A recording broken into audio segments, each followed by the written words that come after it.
tuzuliza sakanana nilalana tuzuliza banage nifitaino ya manona trano fahatsarany Jesosy Kristy tompo amintsika rehetra ny tenako raha vavy malala sy ranaday malala isany ny amin'ny fahasoavan'i Jesosy izay mbola ahafahantsika mahatratra an'izao fotoana izay anatrehantsika ny fanatrehana izao. Tonga ny fotoana izay izarantsika ny sakafom-panahy fa alohan'ny hidirantsika ny amin'ny sakafom-panahy dia andehantsika hangataka ny fanatrehan'ny fanahy masina hiara hivavakantsika. Ry Andriamanitra rainay eo misaotra anao indray izay raha mbola tratra an'izao fotoana izy fiakofana eto anatrehanao izao satria ny lohalika rehetra sy ny vava rehetra dia mandohalika anatrehanao sy mitera mankalaza manome voninahitry ny aranao.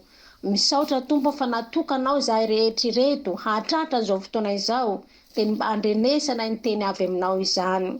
Koa izany indrindra tompo no isaorana ny anaranao. Koa ankehitriny fanahy masonao mangataka ny fanatrehanao feno aokameno an'izao fotoana izao ary aokameno anay tsirairay avy. Ary indrindra fa ny tenako izay hitondra ny teninao dia sokafo ny vavako fanahy masono tendreo ny lelako ary apetrao mibavako ny teninao aoka ny maha olombelonay hetra fa ianao no hampiteny ny vavako amin'izao fotoana izao tahaka ny toy izay efa mahay. Ka raha ambarako eto ny afatra avy aminao fanahy masono aoka reto raha vavy sy ranaday izay mihaino an'io dia tena mba ho mpiaino ho mpakatoka hay andray ny teny avy aminao izay hampita eto amin'izao fotoana izao. Fitaovanao fanahy masonao fa ianao ny tompon'ny teny ka dia mameno anay amin'ny ora sy fotoana segonda izao. Voninahitra ny eo anao irery ihany Jesosy amin'ny anaranao Jesosy Kristy velava Nazareta no anandratako izany vavaka izany misaotra raha eo. Alleluia. Amen.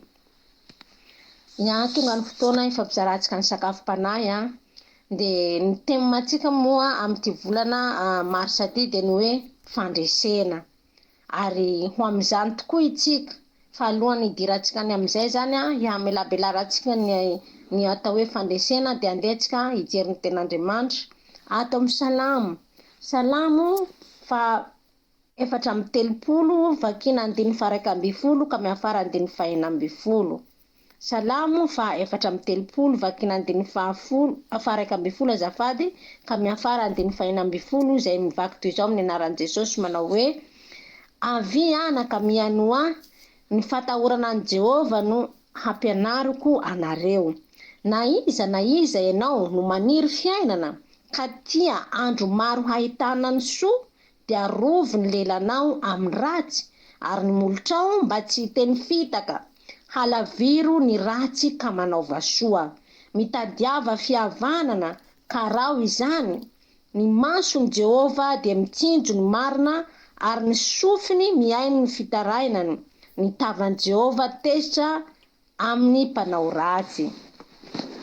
Dia mbola ho tohizantsika izay teny izay ato amin'ny Joshua 10 vakitsika 112 ka miafara 117.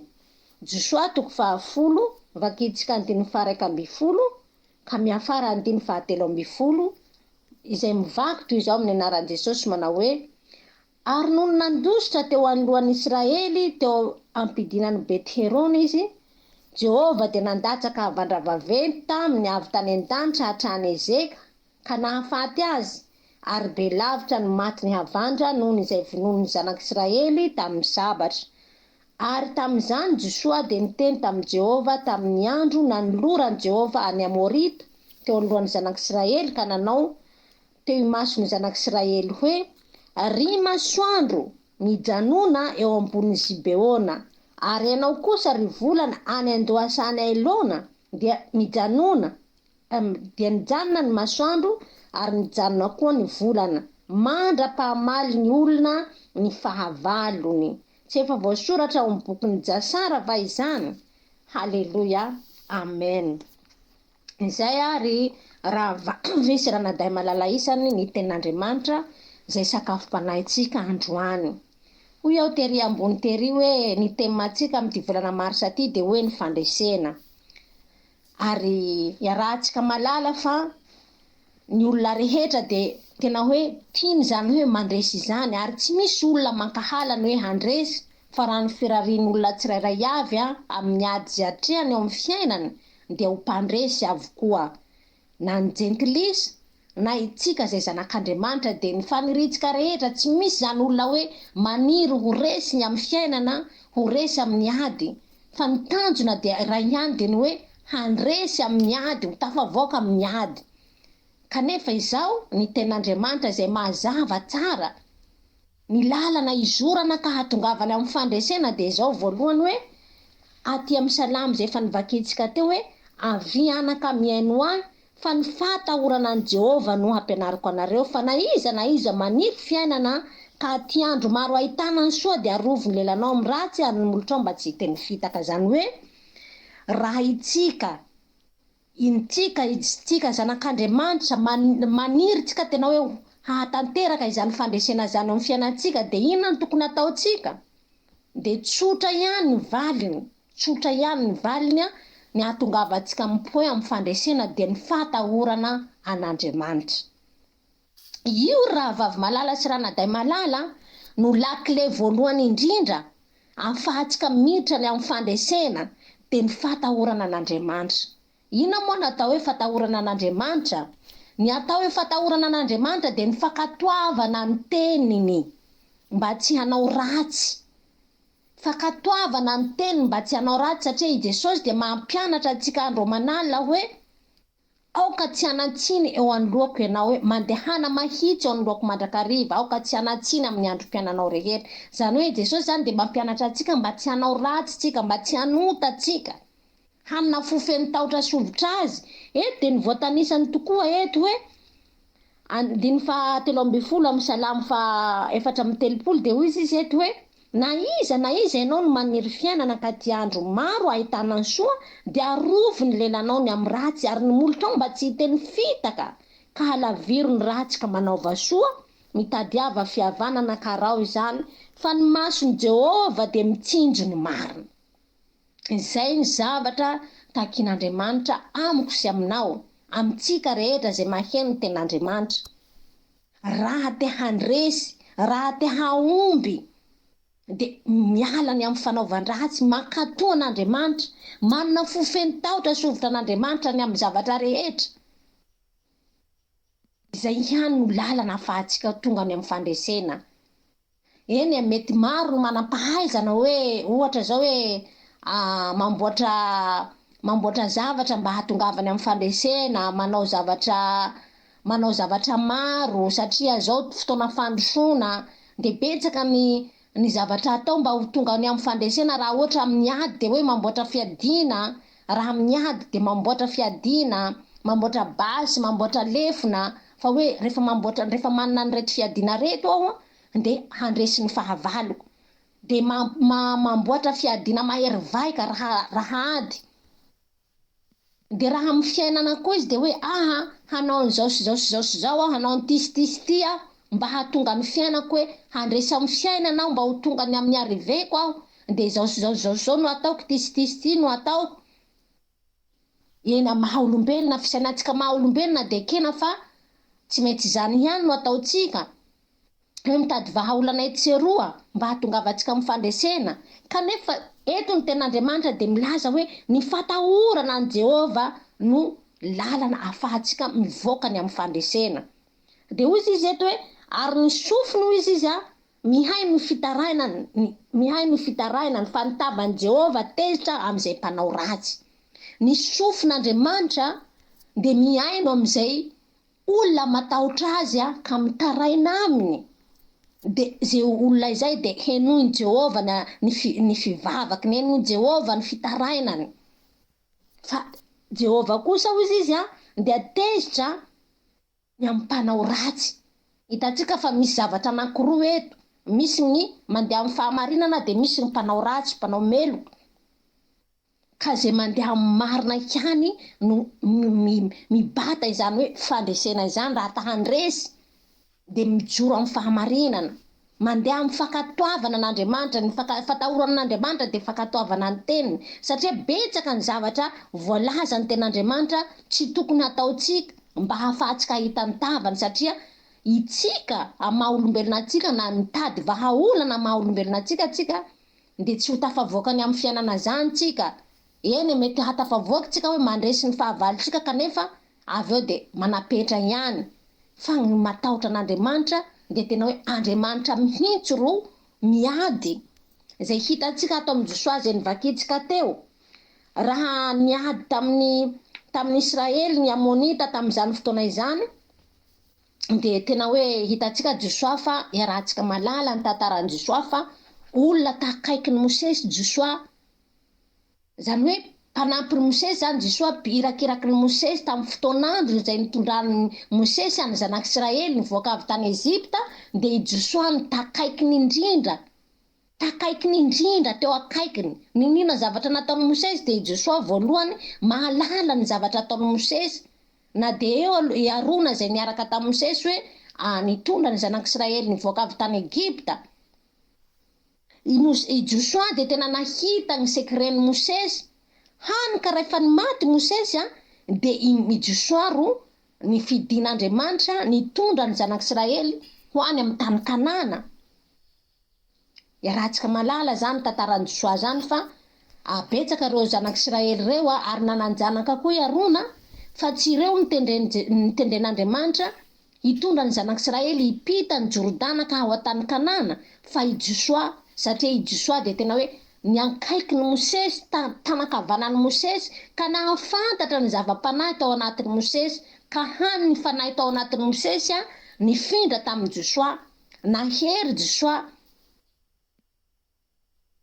dia rary ny raha nifidy azy Andriamanitra, nametraka azy Andriamanitra hoe ianao ny hitondra ny zanak'Israely kita ny Jordana ho any amin'ny tany Kanana zay efa nianianako nomeko any razanareo.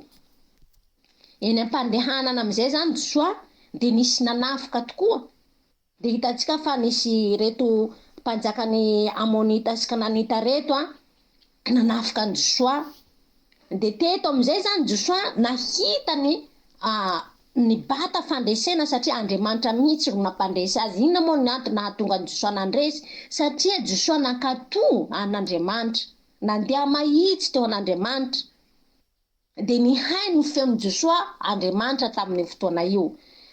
Ndea moa fa vakitsika veritsika vetivety eto amin'ny faraka amby folo eto hoe ary noho nandositra teo anoloan'ny Israely teo ampitany Beterona izy, Jehova dia nandatsaka havandra vaventy taminy avy tany an-danitra hatrany Ezeka ka nahafaty azy, ary be lavitra ny maty ny havandra noho izay nivinono ny zanak'Israely tamin'ny sabatra.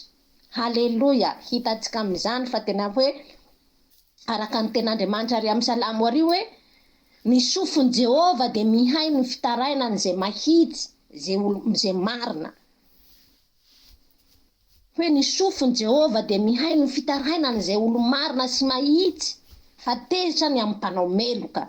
Ka rary ny Josoa teto raha nandresy, rary ny Josoa teto raha nibata fandresena, nandresy an'ireto mpanjaka 5 lahy zay faritsy nisy tany Kanana, satria Jehova mihitsy ro niady, nitsatsehatra tamin'ny adiny Josoa, nandatsaka havandra vaventy. Efa nresy reto mpanjaka 5 reto fa mbola nanampitrotraka azy koa Andriamanitra, nandatsaka havandra vaventy.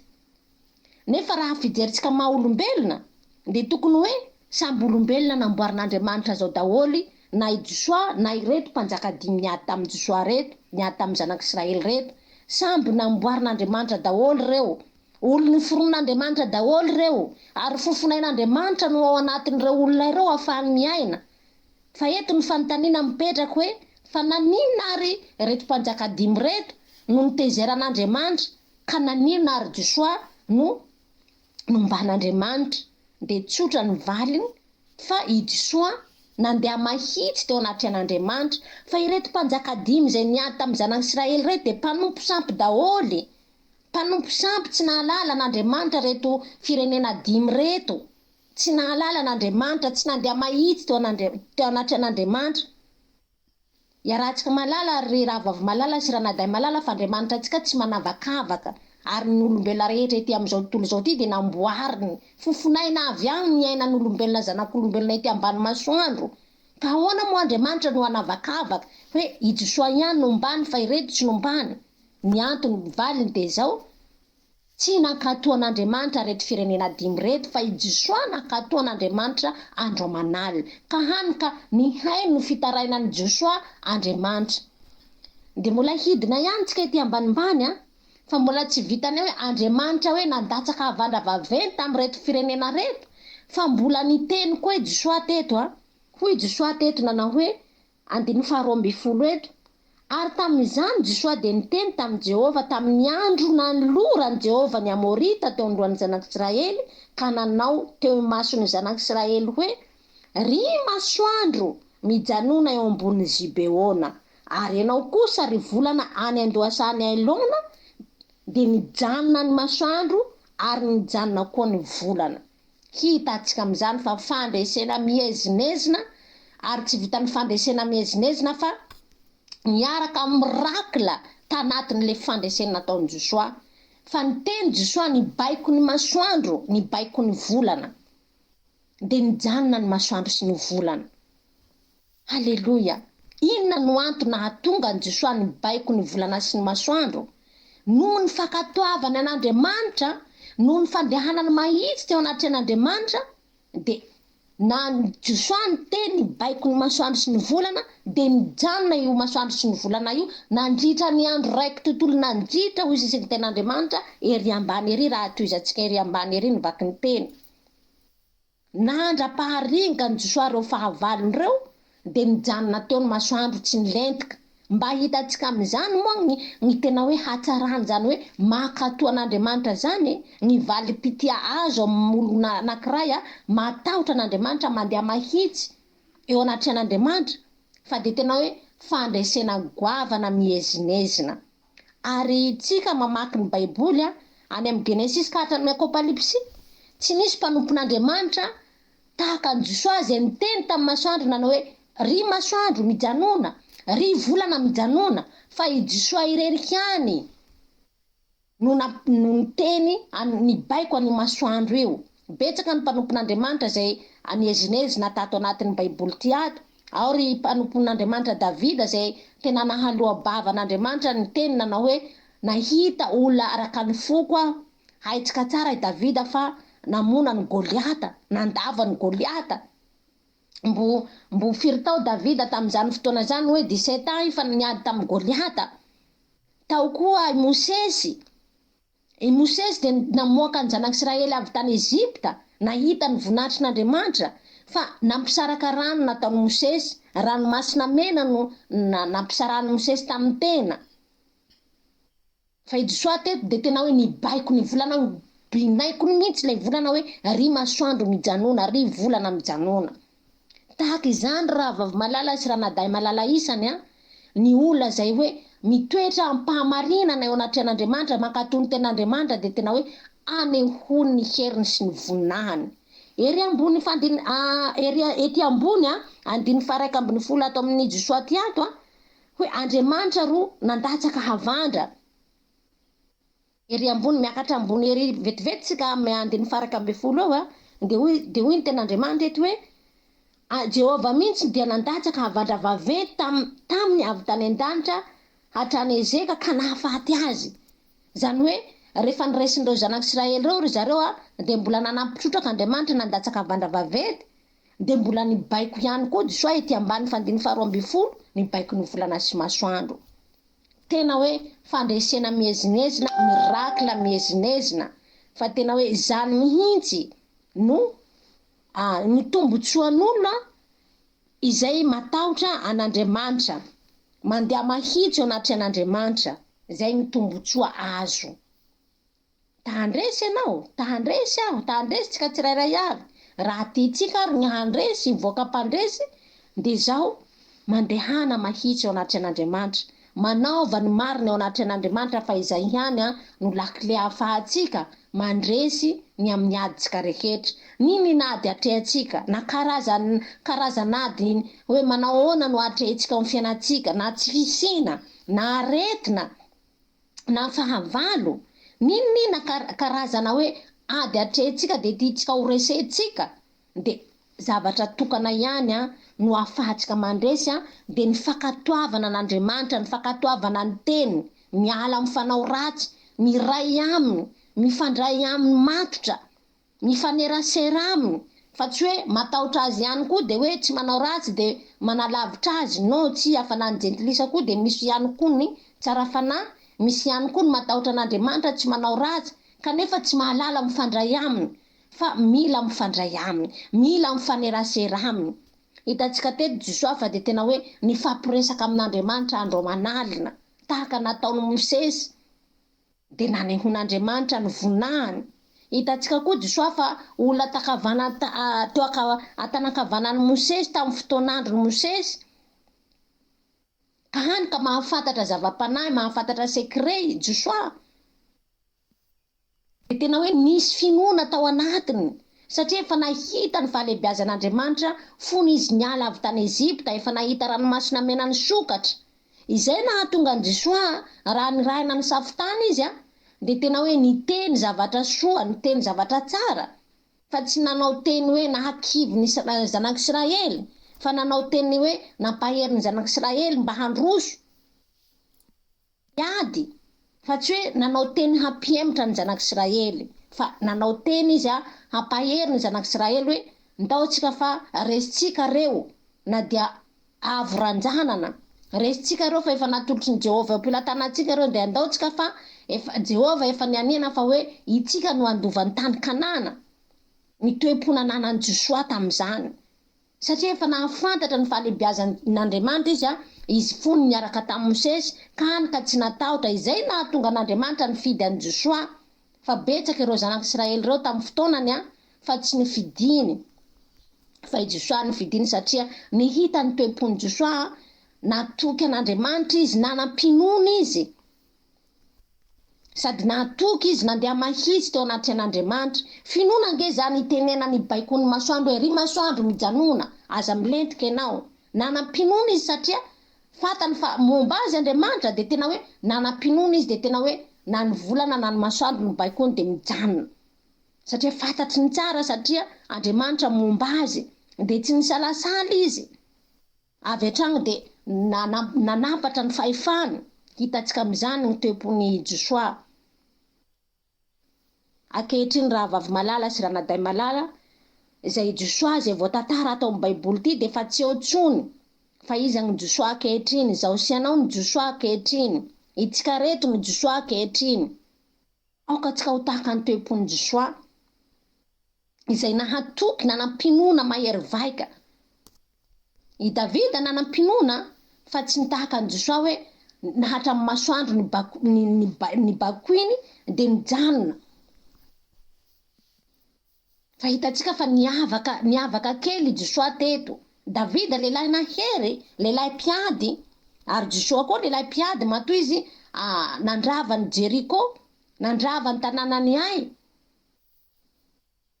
Hafa mihitsy ny finoana nanan'ny Josoa fa hatra masoandro ny baikoiny de nijanona ny masoandro. Aoka zao sy anao mba ho tahaka ny toe-pony Josoa. Aoka tsika tena hoe hanampinoana ary ny ananatsika finoana de ny fandrenesatsika ny tenin'Andriamanitra isan'andro, ny finanantsika ny tenin'Andriamanitra isan'andro, ny fakatoavatsika azy indrindrandrindra fa raha namihaintsika tsy mankato de tsy hisy vokatsoa eo amin'ny fiainatsika ny tenin'Andriamanitra. Fa salany hoe mamaky boky ihany tsika de salany hoe mijery boky ihany tsika fa raha tsika tena hoe mankato fa hoe tena hoe Andriamanitra velona sy maherina Andriamanitra ivavahantsika ka ninina ady atrehantsika raha vavy sy ranadahy minofa tsy maintsy mandresy tsika mitafavoaka mandresy. Itsika tsy ho tahaka ny Josoa hoe afaka mampijanona ny masoandro, mibaiko ny masoandro fa afaka mibaiko koa tsika ny olana zay mitranga amin'ny fiainatsika.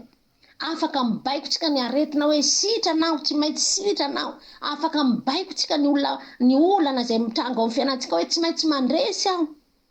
Satria zay ny finoana nananan'i Josoa.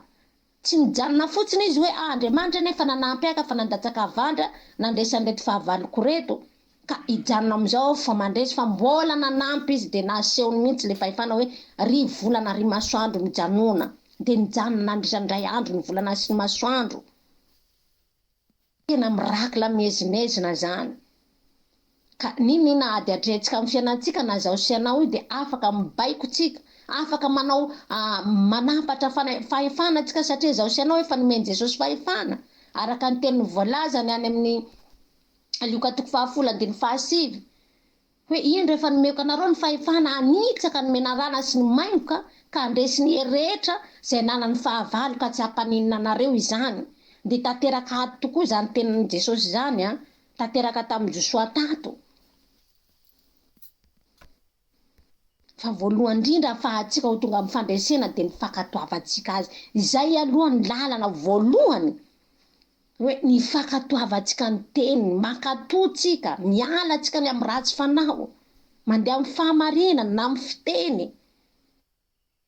amin'ny fitondran-tena araka ny tenina amin'ny Salamo 4:30 ty eto hoe izay ny tavan'i Jehova dia ny sofon'i Jehova mihay ny fitaranan'izay marina fa tezitra amin'izay rehetra mpanao ratsy ka nizaniza te handresy amin'ny fiainana fa indrindra fa tsika zanak'Andriamanitra itsika zay fa nantsoiny hoe ho amin'ny fandresena zao sy anao io nantsoiny ho amin'ny fandresena zao sy anao matoa ny fidinana pahalalany azy satria ny Andriamanitra de Andriamanitra mahery, Andriamanitra mahagaga, Andriamanitra mahay manao ny zavatra rehetra ka matoa zao sy anao nantsoiny de fa ao amin'ny lalana ny fandresena tsika fa aoka tsika tena hoe hatoky azy sy handeha amin'ny mpahamarinana amin'ny mpahamasinana fa izay ihany no afaka anehoan'Andriamanitra ny voninahiny. Haleloia. Tena hoe tsara io Andriamanitsika io tsy hitatsika maso izy fa ny fiasany de tena hoe ahafantarantsika azy hoe Andriamanitra velona sy mahery ny Andriamanitsika. Mino sy matoky aho fa nampahery atsika ty ten'Andriamanitra ty fa zay rehetra nataony tamin'ny Josoa de mbola hainy ataony amintsika ary tsy ho tahaka ny Josoa hoe mibaiko ny masoandro tsika fa mety ho hafa ny lalam-pandresena zay hitondrany atsika satria ny Andriamanitra atsika de tsy lany zavatra atao. Misy zavatra atao foana, zava-baovao foana ny ao aminy, tsy lalanina. Hitatsika fa tsy mitovy ny fitondrany an'ireo mpanompondreo tagnatin'ny Baiboly ty ato. Mosesy de nanokatra ranomasina mena na nikapoka vatolampy i Josoa de tena hoe nibaiko ny masoandro ary nandresy ny fahavalo i Davida de tena nikoizana ny amin'ny ady zay natrehany fa tena hoe mpiady mahery Davida nandresany Goliata na nifaty ny liona sy ny bera. Ry Daniela hitatsika ry Daniela fa nalatsaka tao andavaky ny liona de nikombona ny vavan'ny liona tsy nandrapaka azy. Hitatsika fomba fiasan'Andriamanitra ivavahantsika hoe aby zany. Ry Sadraka sy Mesaka Abednego natao tanaty laforo nampirehetina impito de tsy nimay. Zany daholo ny fomba fiasan'Andriamanitra atsika io raha atsika mandeha amin'ny fahamarinana. Raha zao sy anao mijoro sy mankatò ka manam-pinoana mahatoky azy fa raha atsika tsy mahatoky azy tsy miasa amin'olona tsy manam-pinoana Jesosy tsy miasa amin'olona tsy manam-pinoana izy fa n'izay olona manam-pinoana mahatoky azy tena hoe anehoany zany mirakla goavana zany. Tsy hoe akory hoe rehefa mandeha amin'ny fahamarinana atsika tsy handray voka-tsoa avy aminy. Mandray tsika fa mitady mihoatra an'izay zany Andriamanitra mitady olo manam-pinoana manana fahatokina azy de izay no anehoany mirakla miezimezina.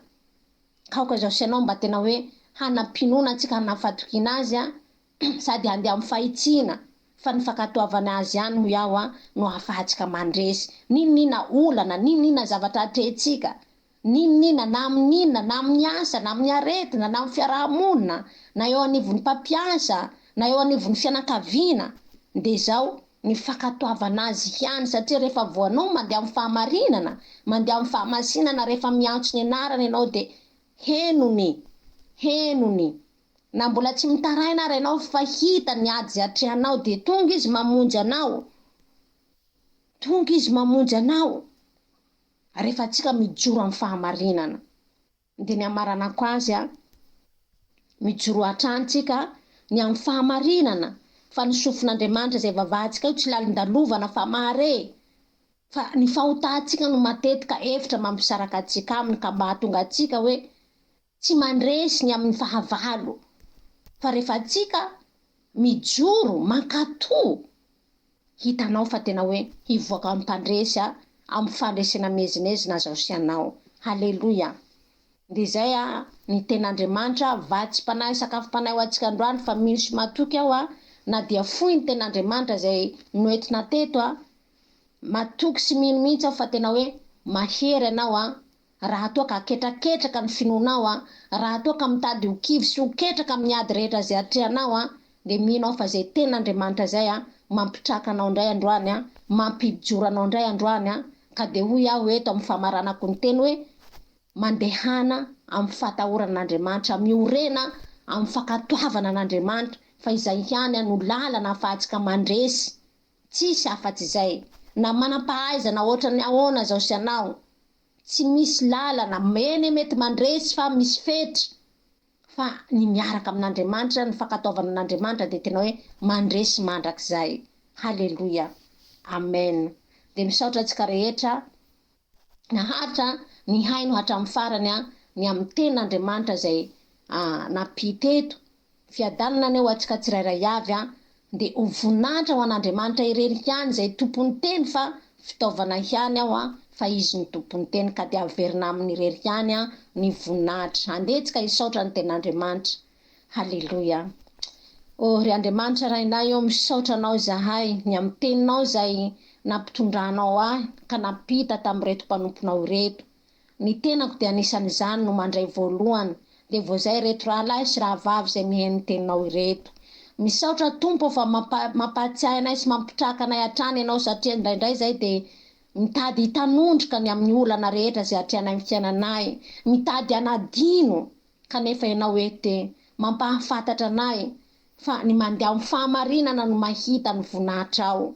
Ko ankehitriny Tompo raha mbola nomenao tombon'androm-pahavelomana zay de mbola vonina zay Jesosy hiarina ny am'izay rehetra tsy mety ataonay, mbola vonina zay Jesosy malalo hanolotra ny fiainanay ka andeha amin'ny fakatoavana anao nina zavatra nataonay ka tsy nifanaraka amin'ny sitraponao raha ohatra ka hoe tsy nakatony teninao zahay Jesosy de angatahako fifonana eto anatrehanao izany. Ko androany ray malalo ny teny zay nampitondranao de aoka ho tafahorina ato anatin'ny fonay, mba ho tafahorina ato anatin'ny fonay ka mba andehananay mahitsy mandrakariva eo anatrehanao fa tsy milandalovana ny sofinao fa maharefa ny fahotanay tokoa no hevitra mampisaraka anay aminao ka mahatonga anay tsy hahita ny tavanao. Misaotra raha io mankasitraka ny amin'izany teninao izany fa tena hoe aina ho an'izay mahazo azy ny teninao sy famelombelomana ho an'ny nofonay ary mpanasitrana sy mpanafaka tokoa ny teninao Jesosy ka de misaotra raha io ny amin'ny teninao. Misaotra fanay masonao ny amin'ny teninao fa teto ianao nandroany nampahafantatra anay ny fahamarinanao ko de misaotra raha io amin'ny anaranao Jesosy Kristy velava Nazareta anandratako izany vavaka izany. Haleluya. Saotra raha io. Amen. Ya de makasitraka antsika rehetra de tahiny Jesosy daholo. Amen.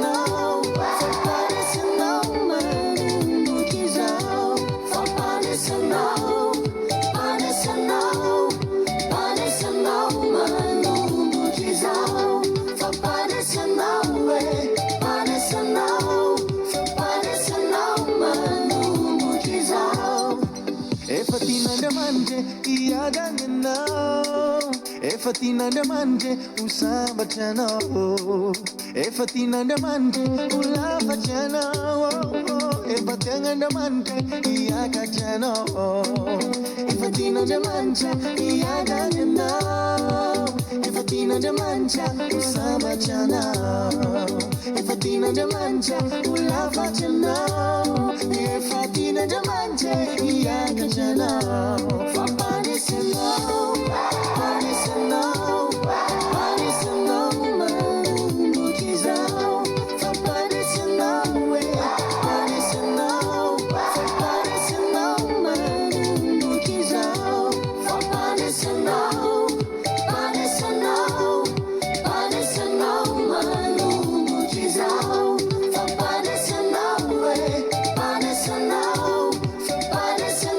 Manu